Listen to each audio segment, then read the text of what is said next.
Bonjour et bienvenue sur Tenzon Art. J'espère que tu vas bien. Aujourd'hui, je vais te raconter la biographie du roi des rats, tout de suite après l'intro.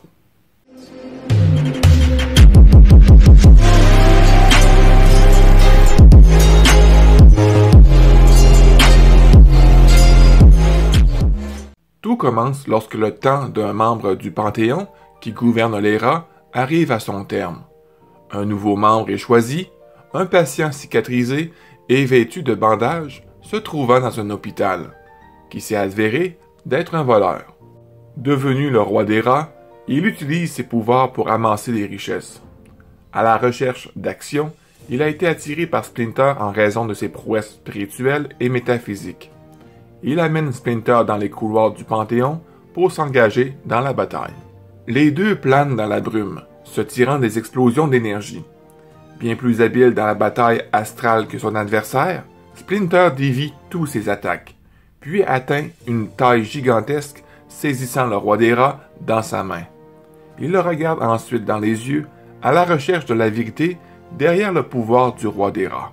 Le roi des rats frappe Splinter avec un ordre télépathique, gelant le vieux rat là où il se tient.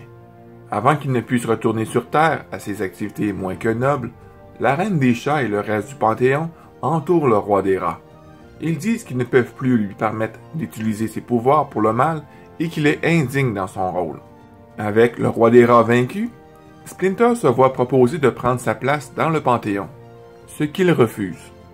Acceptant la décision de Splinter, le Panthéon et le roi des rats disparaissent, mais pas avant d'avoir déclaré que Splinter recevrait l'adhésion au Panthéon une fois de plus au moment de sa mort. Le roi des rats est banni sur Terre, devenu impuissant et fou. Après avoir résidé dans un marais pendant plusieurs mois, le roi des rats décide de s'aventurer dans un parc industriel abandonné à proximité et de l'utiliser comme un abri contre l'hiver qui approche. Là, le roi des rats tombe sous les tortues et leur ami Casey Jones, qui était venu au parc industriel pour s'entraîner.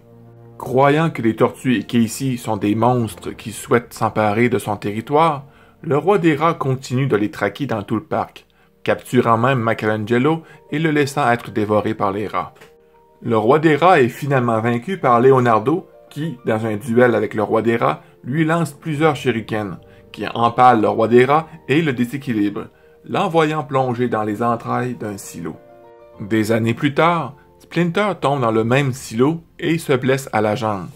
Laissé impuissant, Splinter est retrouvé par le roi des rats, qui s'entretient avec lui plusieurs fois, débattant souvent philosophiquement et lui donnant des conseils. Mais comme Splinter commence à mourir de faim par manque de nourriture, le roi des rats réapparaît et lui dit de dévorer l'un des rats vivants pour retrouver ses forces. Sinon, les rats finiront par le manger. Splinter refuse, car c'est du cannibalisme, mais le roi des rats prend la forme d'un rat démon, narguant Splinter avec la perspective d'être mangé par lui. Splinter se réveille enfin et fait l'impensable, tuer et manger un rat vivant. Le roi des rats dit à Splinter que briser ce tabou a permis à Splinter de trouver ce qu'il cherchait. Il continue en disant qu'il attendait que Splinter vienne à lui depuis un certain temps. 2 mois plus tard, après que le roi des rats a cessé de lui apparaître, Splinter récupère suffisamment de force pour sortir du silo. Splinter découvre alors, à sa grande surprise, le cadavre du roi des rats, mort depuis longtemps, enterré sous les décombres, ses membres tordus et plusieurs shurikens incrustés dans sa dépouille, indiquant qu'il était déjà mort depuis le début. Pour une dernière fois, le roi des rats réapparaît dans une brève apparition, en regardant Splinter succomber à une crise cardiaque, laissant Splinter devenir le prochain roi des rats au Panthéon.